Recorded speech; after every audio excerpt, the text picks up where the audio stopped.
Now, stories about witches usually begin with a dark and stormy night, a bubbling cauldron, and a cackle that could curdle milk. But this story doesn't start like that at all.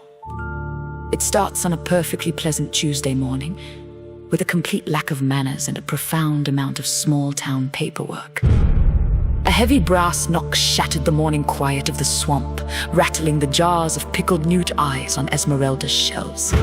She yanked the heavy wooden door open, ready to turn the intruder into a lawn ornament, but found herself staring at three men in pristine velvet suits holding rolled-up parchment scrolls. "Can I help you?" Esmerelda asked, narrowing her eyes.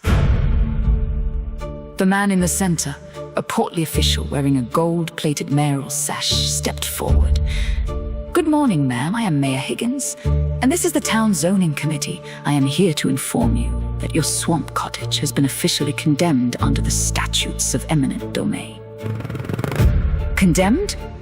the witch repeated, her voice dripping with venom. "I've lived in this bog for 300 years. The only thing condemned here is your lack of manners."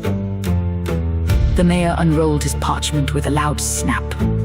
"Be that as it may, Section 4 of the Municipal Code allows the town council to seize private land for public utility, provided we compensate you fairly.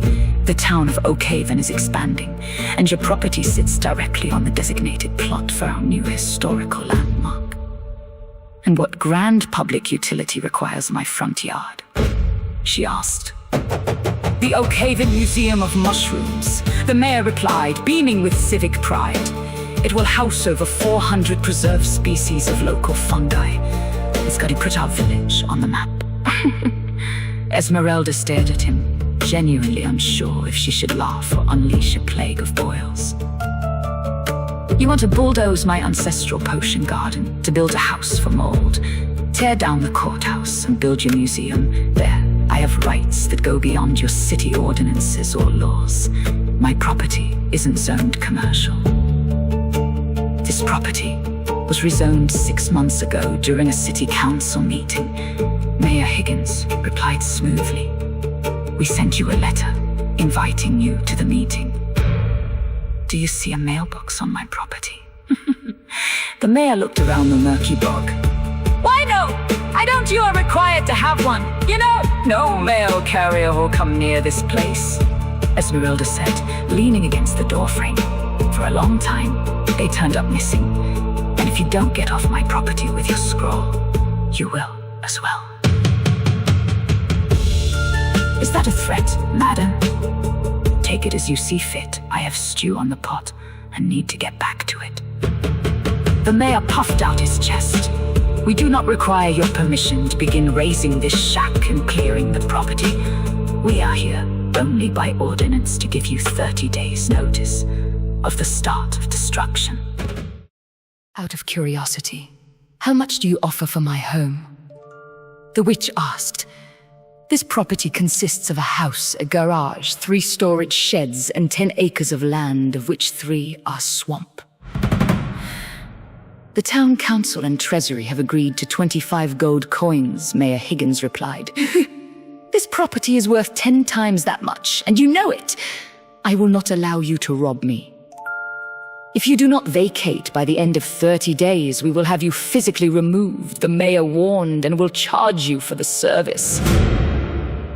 Esmerelda thought for a moment, a dark smile creeping onto her face. "I will cast a spell upon you and your so-called council. If anyone sets foot on my property to tear it to pieces, I will turn you and your council into pigs." "Your pathetic scare tactics have no effect on me," Higgins scoffed. "We hired a witch of our own to combat any spells you may cast." "Really? Who is she? I know most of the witches around here." "I am not at liberty to expose her name. Is it Cathy?" Esmerelda pressed. "I will not confirm nor deny." "Do you realize she's not really a witch?" Confused, the mayor replied. "She has a license and all the correct paperwork."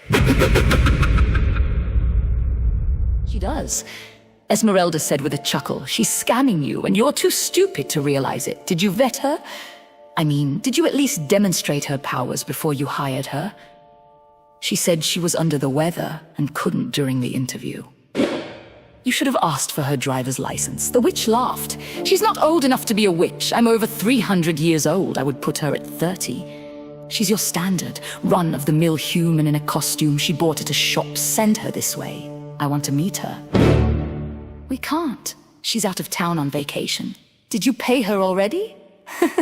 We paid her a partial fee to secure her services, the mayor muttered. I see you will never see that money again. Esmerelda said, You are such a fool, Mayor. I laugh at your eminent domain claim. I will spend my evening consulting my manual of spells and pick out an egregious one just for you.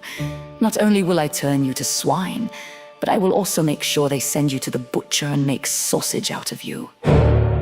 You are bluffing! Cathy, the witch came highly recommended. Her references were impeccable. I need to get back to my stew, Esmerelda said, starting to close the door. Did you call any of her references? We didn't feel the need to do so. We didn't want to disturb the king. The king? Are you serious?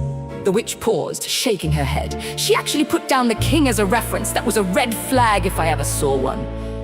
If I were you, I'd look up some good sausage recipes you won't want to go to waste. Now, many arguments like this would drag on for days. But because we don't have 8 minutes to waste on city planning, we are going to skip ahead to that very evening.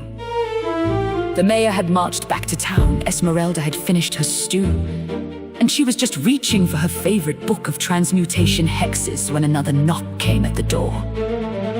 Not a loud, pompous brass knock this time, a frantic, guilty, tippy-tappy sort of knock.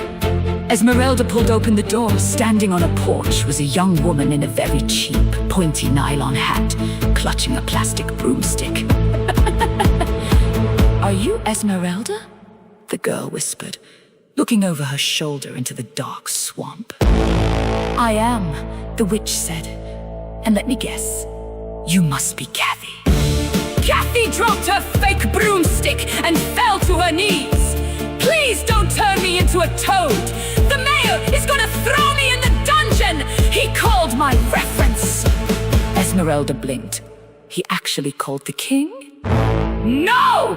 Cathy cried worse. He called my mom.